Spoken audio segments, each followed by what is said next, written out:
اهلا بيكم. مش بتخاف من القطعه؟ ما تخافش، طول ما انت معايا ما تخافش. كل كلمه هقولها في القطعه دلوقتي احنا قلناها بدل مره واثنين وثلاثه واربعه. بص قلناها كتير قوي في الفقره وفي القراءه. يعني بص مش هقول حاجه غريبه دلوقتي. تعالوا نقرا مع بعضينا واحده واحده ونترجم واحده واحده. فاتن and ساره are friends. واحده اسمها فاتن وواحده اسمها ساره، الاثنين صحاب. they love sports.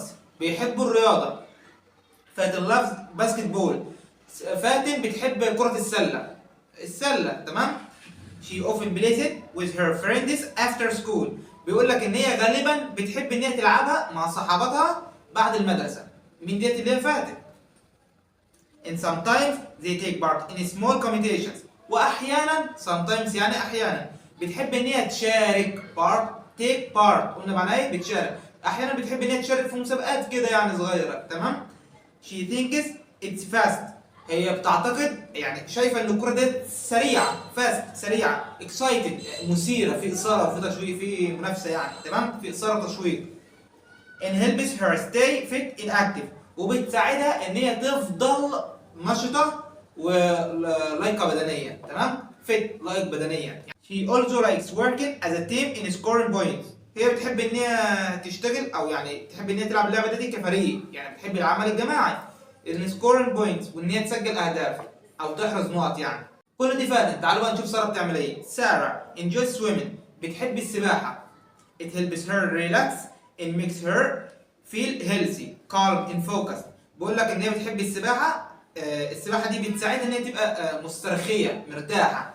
ريلاكس معناها مسترخي، يعني انا تعبان عايز اريح شويه، انتخ شويه، هاديه الريلاكس معناها مسترخي، تمام. الميكس هير. وبتخليها هيلثي، بتخلي جسمها صحي. يا الواحد جسمه بقى حلو كده بعد ما نزل للبحر وما طلعش تاني. تمام. كالم يعني هاديه، فوكس مركزه. ساره usually goes to the sports club on weekends. بقول لك ساره عاده بتروح الملعب او النادي بتاع الرياضه، بتروح النادي في نهايه الاسبوع اللي هو يوم الاجازه، ويك اندز، تمام كده. هنحتاجها في الاختيارات دلوقتي. there هناك بقى في النادي فيها بقى she meets new people. بيقول لك في النادي هناك بتقابل ناس جديده، بتتعرف على ناس جديده، بتكتسب ناس جديده. in practices regularly. وبتمارس بانتظام، يعني زي اللي بيروح الجيم كده ومستمر، تمام. فاتن thinks swimming is a wonderful way to stay strong. فاتن بقى نرجع لفاتن. بتقول لك بتعتقد ان السباحه دي طريقه رائعه. wonderful معناها رائع زي fantastic برضه. to stay strong انك تفضل قوي. she suggests that one day they can try each other's sport. هي بتقترح ان في يوم كده ان هم ممكن ان هم يجربوا الرياضه بتاعت بعضيهم. يعني انت بتحب السباحه، طب ما تجرب مره السباحه. انا مش عارف بحب الباسكت بول، السله، تعالوا جربوا مره كده، تمام. ساره agrees and says that trying new sports help them learn new skills and enjoy themselves. بتقول لك ساره وافقت. اللي قالت الاقتراح دي فاتن. ساره وافقت والله فكره، وبتقول يعني حاجه كويسه ان احنا نجرب رياضه جديده، ده هتساعدنا ان احنا نتعلم نيو سكيلز، مهارات جديده، ونستمتع مع بعضينا كده، تمام، او نستمتع بنفسنا يعني، نبقى مبسوطين يعني. both girls. البنتين دول هتبقى ساره وفاتن believe that sports are great for fitness, friendship and fun. بقول لك ان البنتين دول بيعتقدوا يعني عندهم فكره يعني او خلفيه ان الرياضه دي حاجه كويسه قوي للفتنس، للياقه البدنيه، والفريندشيب الصداقه، انهم يعني ميك فريندز، يعملوا صحاب، يكتسبوا صحاب يعني، او يكونوا صحاب. ان فن والمتعه، تمام. كل ده حاجات ايه في الرياضه.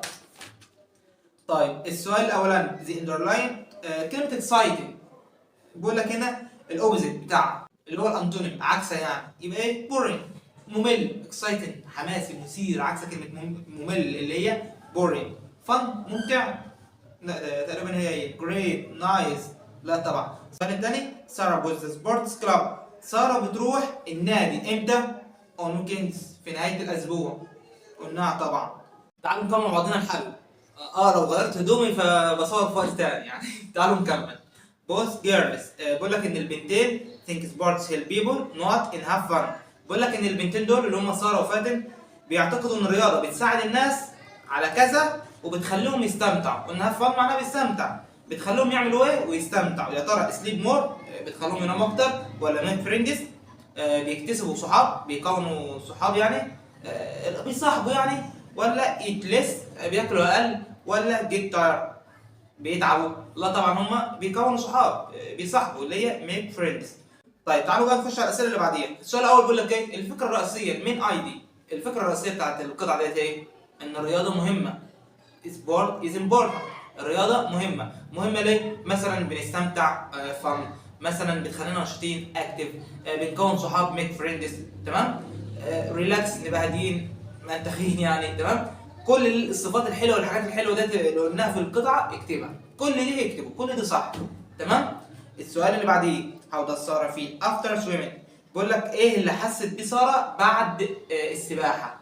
ايه اللي حست بيه؟ احنا قلنا تقريبا ان هي ريلاكس، يعني بتخلي الواحد ينتخ كده، جسمه بيتكسر فبيمدد كده، تمام؟ اللي هي ريلاكس it makes her feel healthy، وكمان بتخليها تحس ان هي جسمها منعنش كده، جسمها صحي كده، جسم الواحد نزل البحر وطلع حاسس ان الواحد جسمه سليم كده، هيلثي صحي، تمام؟ calm هادي فوكس يعني مركز، تمام؟ دي الحاجات اللي هي حست بيها. السؤال اللي بعديه اللي هو الاخير in what ways؟ باي طريقه can sports help people in their lives؟ ايه الطرق اللي الرياضه بتساعد بيها الناس في حياتهم؟ اللي احنا لسه قايلينها، يكونوا صحاب، بتخليهم مستمتعين هاديين، زي نفس الصفات برضو. يبقى نفس السؤال بتاع المين ايدي اللي هو الفكره الرئيسيه، غير برضو ان احنا ممكن نضيف الحاجات اللي بتخلي ساره تبقى مستمتعه بعد السباحه. كل الحاجات الحلوه ديت هي نفس السؤال برضو دي. بس كده احنا مع بعضنا القطع. في ازمه، في حاجه ما قلناهاش، في كلمه عدت علينا صعبه ما شرحتهاش، في حاجه ما نطقناش مع بعضنا، في اي حاجه؟ والله ما في حاجه خالص. استنوني.